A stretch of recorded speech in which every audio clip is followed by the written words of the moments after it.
అందరికీ నమస్కారం. Welcome to Sandhya kitchen India.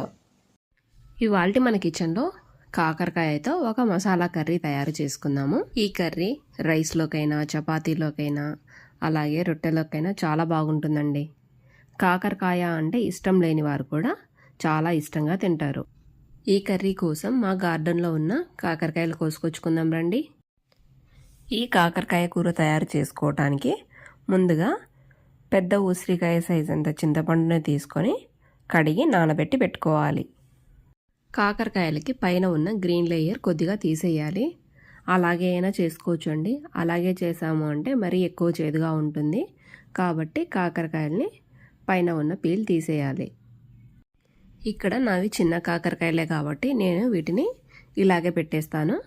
అదే మీరు మార్కెట్కి వెళ్ళినప్పుడు ఇలా చిన్న కాకరకాయలు చూసి తీసుకోండి. లేదు మనకి ఇంట్లో కాకరకాయలు ఉన్నాయి, అవి పెద్దగా ఉన్నాయి అనుకోండి, 2 భాగాలుగా చేసి వాడుకోండి. కాకరకాయలన్నింటినీ ఇలా పీల్ చేశాక శుభ్రంగా కడిగి ముందు వైపు వెనక వైపు ఉన్న భాగాలని కట్ చేసి తర్వాత మధ్యలో నిలువుగా ఘాటు పెట్టుకోవాలి. కాకరకాయలు మధ్యలో ఘాటు పెట్టి ఇలా నిలువుగా పెట్టాలండి. ఇప్పుడు అందులో ఉన్న సీడ్స్ అన్నింటినీ తీసేయాలి. మనం ఇలా సీడ్స్ తీసేస్తేనే మనకు స్టఫింగ్ చేయడానికి బాగుంటుందండి. మనం ఈ కాకర విత్తనాలని కూడా పడేయనక్కర్లేదు. మళ్ళీ కావాలంటే కర్రీలో వేసుకోవచ్చండి. ఇష్టం లేని వారు పడేయచ్చు.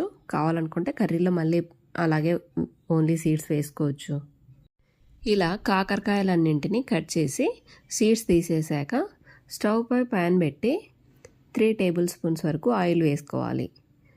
ఇక్కడ ఆయిల్ కొద్దిగా ఎక్కువగానే పడుతుందండి, ఎందుకంటే కాకరకాయలు వేగాలి కాబట్టి.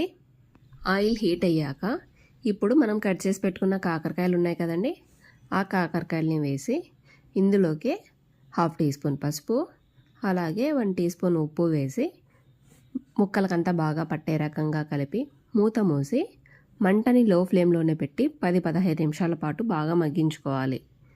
మధ్య మధ్యలో కలుపుతూ ఉండాలండి. ఇలా చేయటం వల్ల మనకు కాకరకాయ మరింత టేస్టీగా ఉంటుంది.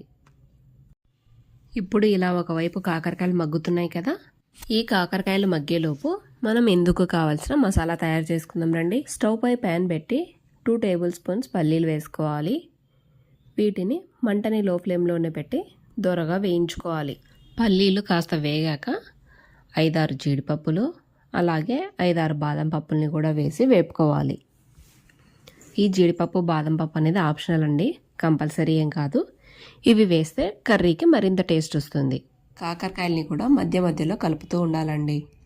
అలా అయితేనే మనకు అన్ని వైపులా ఈక్వల్గా వేగుతాయి. లేదంటే ఒకవైపు వేగుతాయి, మరోవైపు పచ్చిగా ఉంటాయి కదండి.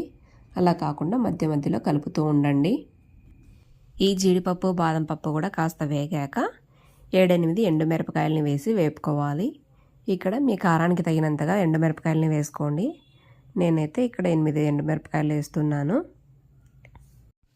ఎండుమిర్చి కాస్త వేగాక 1 టీ స్పూన్ మినపప్పు, 1 టీ స్పూన్ జీలకర్ర, 1/2 టీ స్పూన్ మెంతులు, 1 టీ స్పూన్ ధనియాలు వేసి వేపుకోవాలి. మంటని లో ఫ్లేమ్లోనే పెట్టి బాగా వేయించండి. అప్పుడు మనకు మంచి ఫ్లేవర్ వస్తుంది. ఇవన్నీ కూడా బాగా వేగిపోయాక 1 టేబుల్ స్పూన్ నువ్వులను కూడా వేసి వేపుకోవాలి. ఈ నువ్వుల్ని చివరిగా వేసుకోవాలండి. ముందే వేసాము అంటే నువ్వులు మాడిపోతాయి. నువ్వులు చిటపటలాడాక ఇక స్టవ్ ఆఫ్ చేసి 1 టేబుల్ స్పూన్ ఎండు కొబ్బరి పొడిని కూడా వేసి వేపుకోవాలి. అదే మీరు ఎండు కొబ్బరి ముక్కలు వేస్తే మాత్రం నువ్వులతో పాటే వేసి వేయించండి. నేను ఇక్కడ పొడి వాడుతున్నాను కాబట్టి స్టవ్ కట్టేశాక కొబ్బరి పొడి వేస్తున్నాను. ఆ వేడికే కొబ్బరి వేగిపోతుంది, లేదంటే కొబ్బరి మాడిపోతుందండి.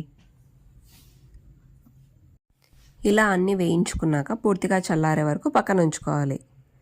చూడండి, ఇక్కడ కాకరకాయలు కూడా బాగా వేగిపోయాయి కదా. ఇక ఇది కూడా స్టవ్ కట్టేసి చల్లారే వరకు పక్కన ఉంచుకుందాం. ఇవి చల్లారేలోపు ఇందుకు కావాల్సిన వెల్లుల్లిని అలాగే ఉల్లిపాయని రెడీ చేసుకుందాం. 15-20 వరకు వెల్లుల్లిపాయలని పొట్టు తీసి పెట్టుకోవాలి. అలాగే ఒక మీడియం సైజు ఉల్లిపాయని కూడా చిన్నగా కట్ చేసి పెట్టుకోవాలి. అలాగే ఒక మీడియం సైజ్ టమోటాని కూడా కట్ చేసి పెట్టుకోండి. మిక్సీ జార్ తీసుకొని మనం వేయించుకున్న పల్లీలు అలాగే ఎండుమిరపకాయలు ఉన్నాయి కదండి, వాటిని వేసుకోవాలి. ఇందులోకే 1 టేబుల్ స్పూన్ ఉప్పు, 1/2 టీ స్పూన్ పసుపు వేసి మెత్తని పౌడర్లా గ్రైండ్ చేసుకోవాలి. ఇలా గ్రైండ్ చేసుకున్న తర్వాత మనం కట్ చేసి పెట్టుకున్న ఉల్లి, వెల్లుల్లి అలాగే టమాటో ఉన్నాయి కదా, వాటిని కూడా వేసి మెత్తని పేస్ట్లా గ్రైండ్ చేసుకోవాలి. ఇక్కడ వాటర్ ఏం పోయకూడదండి, మనకు ఉల్లిపాయ అలాగే టమాటోతోనే ఇది పేస్ట్లా అవుతుంది. ఇప్పుడు మనకు మసాలా పేస్ట్ రెడీ అయిపోయింది, అలాగే కాకరకాయలు కూడా చల్లారిపోయాయి. ఇప్పుడు ఈ మసాలా పేస్ట్ని ఈ కాకరకాయలలోకి నింపుకోవాలి. ఇలా అన్నింటికి నింపి పక్కన ఉంచండి. ఇప్పుడు మనం కాకరకాయలు వేయించిన ప్యాన్ ఉంది కదండి, అందులో కొద్దిగా ఆయిల్ ఉంది కదా, ఇందులోకి మరో టేబుల్ స్పూన్ ఆయిల్ వేసుకోవాలి. స్పైసెస్ ఇష్టపడేవారైతే ఇప్పుడు నేను చెప్పేవి వేయండి, లేకపోతే స్కిప్ చేయండి. 2-3 లవంగాలు, ఒక చిన్న చెక్క, ఒక ఇలాచి వేసి వేపుకోవాలి. ఇవి జస్ట్ ఫ్లేవర్ కోసమే అండి, ఇష్టమైతే వేసుకోవచ్చు, లేకపోతే స్కిప్ చేయండి. ఇవి కాస్త వేగాక ఒక మీడియం సైజు ఉల్లిపాయని సన్నగా కట్ చేసి వేసుకోవాలి. ఇందులోకే కొద్దిగా కరివేపాకును కూడా వేసి ఉల్లిపాయ గోల్డెన్ బ్రౌన్ వచ్చే వరకు వేపుకోవాలి. ఈ ఉల్లిపాయ వేగాక మనం స్టఫింగ్ చేసి పెట్టుకున్న కాకరకాయలు ఉన్నాయి కదండి, వాటిని పెట్టి ఒకసారి అలా కలిపి మూత మూసి 2-3 నిమిషాల పాటు మగ్గించుకోవాలి.